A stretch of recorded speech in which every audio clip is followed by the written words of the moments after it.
on. Hey guys, Coach Ben here, bigbenchas.com.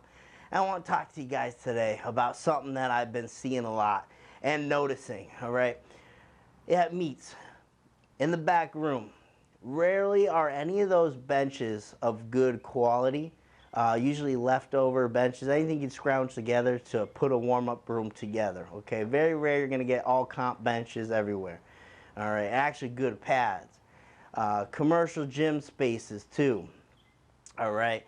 All this, I see a lot of times the lifter only applying as much tension and force as their environment allows, which is a problem, okay? Because many environments aren't great for benching, okay? When you're talking benching, you need, first and foremost, traction. If you do not have traction, then you're a sitting duck. All right, it goes the same for driving your car though, right? What's a huge ass thing when we're talking driving, right? Traction to the road. That's why they engineer tires the way they do, the roads and whatnot. You need traction while you're driving. It's why you put salt down in the winter time, okay? It's no different with benching, guys. It's all about the traction. And what I see often is lifters, and it's no discredit to them, they just don't understand, right? They've never felt what it feels like to have good traction because many environments aren't set up to bench. Okay, so what I mean by this is when we're talking setting up, all right, most don't apply the tension they need because what would happen? They would slide back off the bench. What's the first thing you think of? Oh, I must be doing something wrong. Okay, your feet. If you don't have a good rug or something down to provide that traction, you got slippery flooring, or I'm thinking any commercial gym space, your foot slips out on you, you must be thinking, oh, I'm doing something wrong, right? That's what your mind goes to automatically, all right? But it's not, that's not wrong, all right? And when I tell a lifter, they bring it up too. They're like, oh, my foot slipped. And I'm like, that is great. And then they give me this puzzled look. Like, I don't know if he's just messing with me or not, but I mean it. That is great. When your foot slips, that means you're applying enough force outwards in the correct direction that your foot actually slipped on this surface. So what do we do about it? Well, we put traction on that surface, and that's where most people kind of go wrong. They just assume they're doing something wrong. They don't fix the situation. All right, that is a mishap in the environment, not in your benching. That's good benching. So a lot of people don't even tap into their real potential, okay?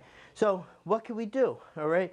If we're missing traction here, all right, I just put this bench on. This is great traction. Tiny Meeker made this pad, okay? I'm going to be able to use this for a good amount of time without issue. Eventually, this is going to wear down, however, okay? We get some big sweaty dudes in here benching over time. Naturally, this is just going to lose its traction. That's what happens, why you replace bench pads after a while, okay?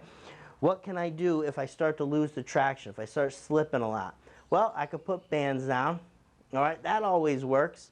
Or I could grab something as simple as like the Mark Bell benchmark here, which is a great tool. I've been using this forever. It's held up on me. I could flip it over and get a new fresh layer, but I'll just throw that right now. We've been benching off that for the longest time, and I ain't going nowhere on this.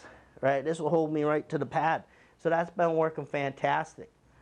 So just an example for you, all right? When I get to the point where I'm sliding on this thing, it's not on me. It's on this losing traction. So I put some more down. That's all. I'm always pushing as hard as I can. Whether I slip or not, I don't know. Depends what's down that day or if it's losing traction, okay? But that's not on you. You always push as hard as you can. All right, my feet start slipping. Well, what am I going to do about it? All right, I could buy this nice rug here, which I have right over here. This holds me just fine. If I'm in a place where I'm losing traction, right, handy dandy yoga mat, bencher's best friend. All right, what do? Well, I'll take this yoga mat right here and I'll lay her down. All right, my feet will go right on her and I ain't going nowhere. Okay, I am set, I'm good to go. I can push outwards. Because remember guys, we're not pushing into the floor, That's the sure thing your butt's gonna pop up off the pad. We're pushing away from the floor, away, in this direction like that. So we skim the bench back. So if my feet slip, it's not me messing up, it's the traction, okay? So whatever it is, guys, you need the traction, but you always push as hard as you can. So all those videos, I talk about pushing outwards, I talk about pushing back, okay? If you find yourself sliding in any of those scenarios, you just need more traction. That's all it is. It's not on you. So don't think you're doing something wrong. Just add traction and your bench is gonna skyrocket. Because I can tell you firsthand from being at meets and whatnot, majority of lifters are not even close to their true potential, all right, because they're lacking traction.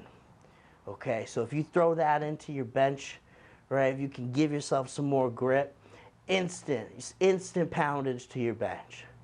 All right, that's true instant poundage. Quick correction allows you to push harder, all right, because you're never reaching 100% because you're slipping. As Coach Ben here, bench press quick hack.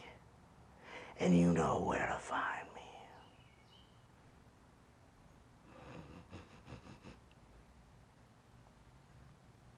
You can meet me on a bench.